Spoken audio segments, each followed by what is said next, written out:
and his family have endured. My exclusive interview with General Michael Flynn is next.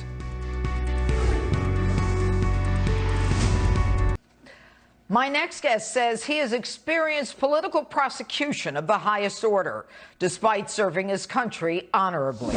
Former National Security Advisor General Michael Flynn joins me now in a Justice Exclusive. Good evening, General. It is so good to see you. So good to have you on, Justice. We are very, very happy to have you on and very pleased with your pardon. Let me get right to it. Barack Obama, when Donald Trump came in as president, said that there were two people that Trump should worry about, Kim Jong-un and General Michael Flynn. How did you get into that distinguished group? And now that you're a free man, why not blow the lid off all of them and tell us what you knew that they didn't want us to know? I must have put the fear of God into Barack Obama, and probably still do, because of this long 4-year-long saga that they put my family through, President Donald J. Trump and his family, and frankly the entire country, Janine. So, yeah, I mean, I wish somebody would pin him down and ask him what that question is. One of these days I'll lay it out, but pretty amazing for the transition of the United States of America from one president to another.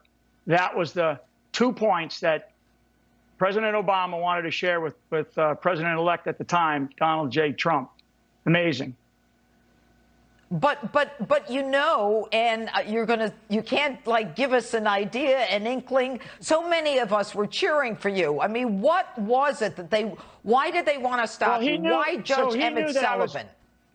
Right. President Obama knew that Donald Trump was going to have me in some capacity in his administration, and likely either as a national security advisor or in some other position. So clearly, when he chose me to be the national security advisor, they knew that their little plan of spying on Donald Trump would fall apart, and many other foreign policy blunders that they got our country into, whether it was the Iran deal, issues going on in the Asia-Pacific theater, trade, all sorts of issues that were in play that the last administration did to, frankly, run this country right into the ground. So they knew that those are the types of things that I was aware of, because, I mean, let's face it, Barack Obama appointed me twice. I was Senate confirmed twice.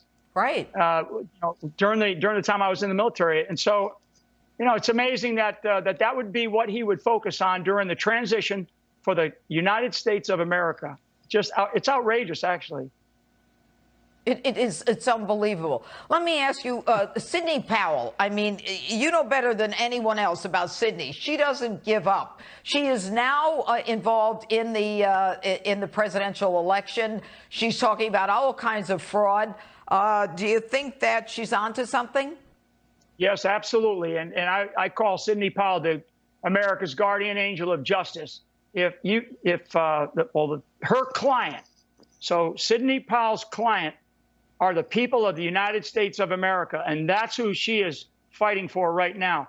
She has her teeth into Georgia, Arizona, Michigan, Wisconsin, and the stuff that she has laid out in her various filings, and it is going to play out here. And as the president just said tonight, he mentioned some of the issues that we know are just a complete disaster and embarrassment for our country in this latest fraudulent election, where there was, in fact, massive fraud.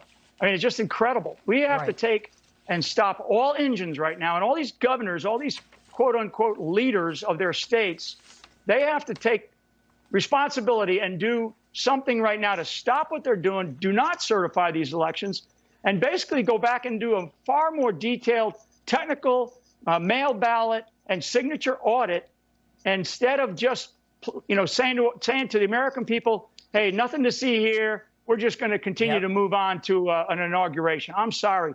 That's not what the American people want. And frankly, the American people won't stand for it. Last question, General. Through all of this, your wife, Lori, has been described as both the real hero and the biggest victim. Explain your relationship to couples out there whose problems pale in comparison to yours. Well, I'd say I'm a crazy Irishman. She's a beautiful Portuguese woman. And I would say that a solid, strong relationship as long as we've had. We've been together since we were 13 years old. It's hard work. Wow. But it's a lot of fun together. And I would just say I would not be here today. She's my absolute rock. And she's the foundation upon which I and my family and our extended family stand on. She's that strong. All right. General Michael Flynn, God bless you. Thanks so much for being with us. We'll be back in a moment.